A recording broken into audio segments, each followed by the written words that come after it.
Hello my dear friends, welcome back to my Monika homestead YouTube channel. 60 days English grammar कोर्सचा आज day 10 हा आलेला आहे. बिलकुल झिरोपासून इंग्लिश शिका अगदी फ्री, फक्त आणि फक्त मोनिका होमस्टेड यूट्यूब चॅनलवर.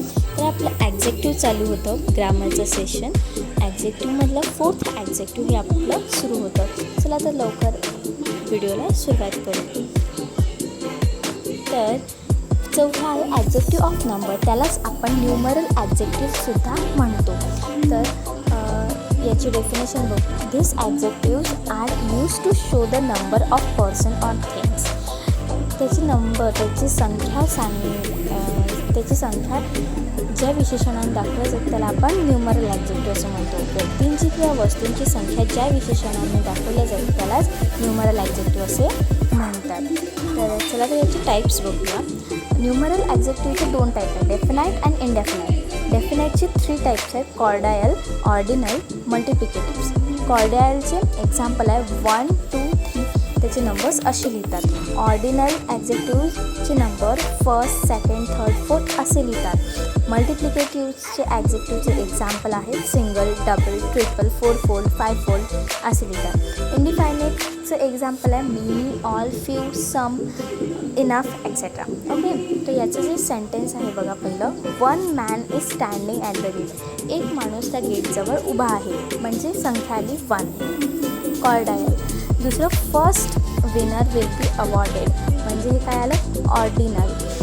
तिसरं, few question are wrong. Few हे ॲग्जेक्टिव्ह आहे, मग ते कशातलं आलं, इंडिपेंडेंट ॲग्जेक्टिव्हमधलं. चौथं, there is single bed in that room.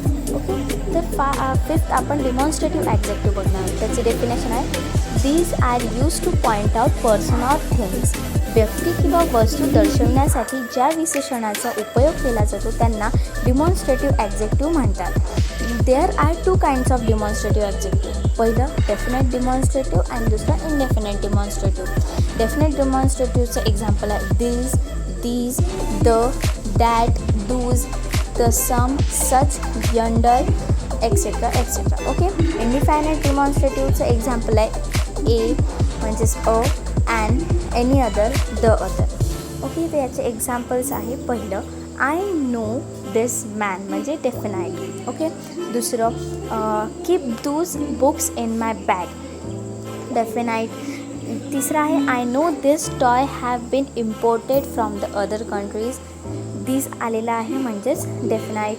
चौथं, Ravi is taller than any other boy in our class, indefinite demonstrative. 5वं, yonder mountains are converted with snow, definite.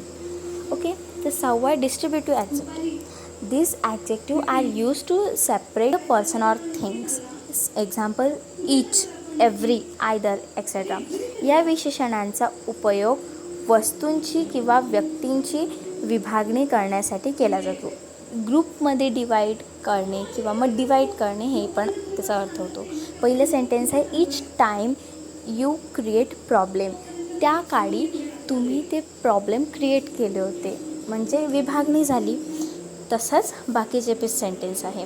तर हे मी स्वतः टाईप केलेलं नाही आहे. हे मी म्हणजे एक नोट्स काढलेले आहेत, त्याच्याद्वारे तो फोटो काढून मी तुम्हाला टाकलेले आहे, जेणेकरून तुम्हाला ब्लॅक अँड व्हाईटमध्ये समजायला बरं पडेल. टेस्ट सिरीज तुम्हाला लवकरच मिळेल शॉर्टवर.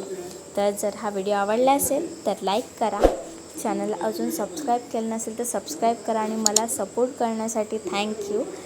जर बाजूला जे बेल आयकॉन आहे तेही क्लिक करा, जेणेकरून मी जेव्हा व्हिडिओ टाकेल तुमच्या पण मोबाईलची घंटी अशीच वाजणार. Bye friends, thank you.